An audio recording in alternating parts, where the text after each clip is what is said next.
Ganito na daw noon pa ang style nitong mga Duterte.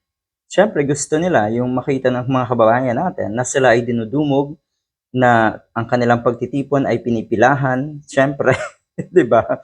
Ito rin ay isang test para malaman nila na naandiyan pa rin yung kanilang mga utu-utong taga-suporta. Natural lamang napipilahan kayo, namimigay kayo ng ayuda eh.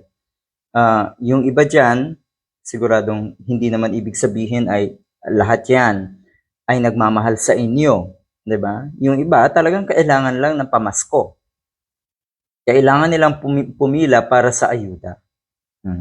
Ganyan, 'di ba? Eh di sikat na naman kayo. Yun lang, sikat pa rin naman kayo talaga sa mga taga Davao lamang at sa mga DDS. Yun yung malala, yun yung masaklap na katotohanan. Ito, pahaba ng pahaba nga daw ang pila ng mga matiyaga na nag-aantay sa handog pamasko ng pamilya Duterte sa Davao City. Kabilang sa mga ipinamamahagi ay ayon, pahalipay sa Taal, ang grocery packs, packed meals, gift certificates, tulong pinansyal at kung ano-ano pa.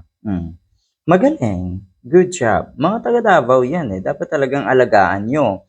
Dahil siguro ramdam nyo rin, palagas ng palagas na yung mga taga-suporta nyo dyan sa Davao City. Dyan sa Davao mismo. Dinadayo rin daw ito ng mga residente mula sa karatig na munisipyo nga netong Davao City. Anyway, ano ang significance nito? Ano ang importansya netong nakikita natin na ganito sa social media? Gusto lang ipabatid ng mga Duterte, ulitin natin, na pasikat sila, na sila ay dapat tingalain, na sila ay dapat dumugin. Magparali kaya kayo sa Maisog, ng Maisog rally na tinatawag. Tignan natin walang ayuda. Tignan natin kung kayo idudumugin. Yun yung tanong. Ibang-iba daw eto kesa sa or kumpara sa Pasig City at sa Naga City. Kasi sa Pasig at sa Naga City, matindi rin po yung pamasko ng mayor at ng LGU. Diyan sa Pasig at sa Naga City, matindi daw.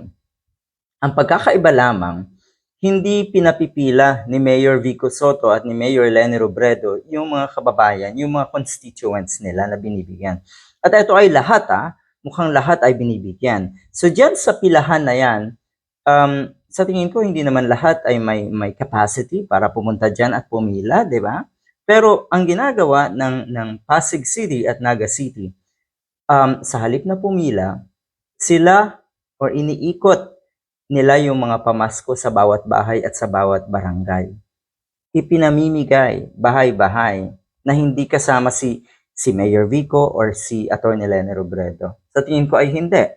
Dahil kung kasama yung mga politiko, ibig sabihin yan ay namumulitika na sila. Yun yung malaking kaibahan.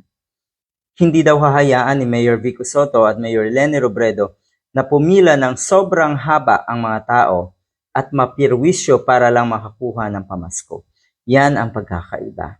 Pero syempre, ang mga diehard, ang mga bulok nating kababayan ng mga diehard, ang hangaan pa rin ay yung mga Duterte, natural yan. Pero yung mga matitino, maayos, nasa tamang kaisipan, tuwid ang kaisipan ng mga kababayan natin, hahangaan nila ang mga katulad ni Vico Soto, Mayor Vico at Mayor Leni Robredo.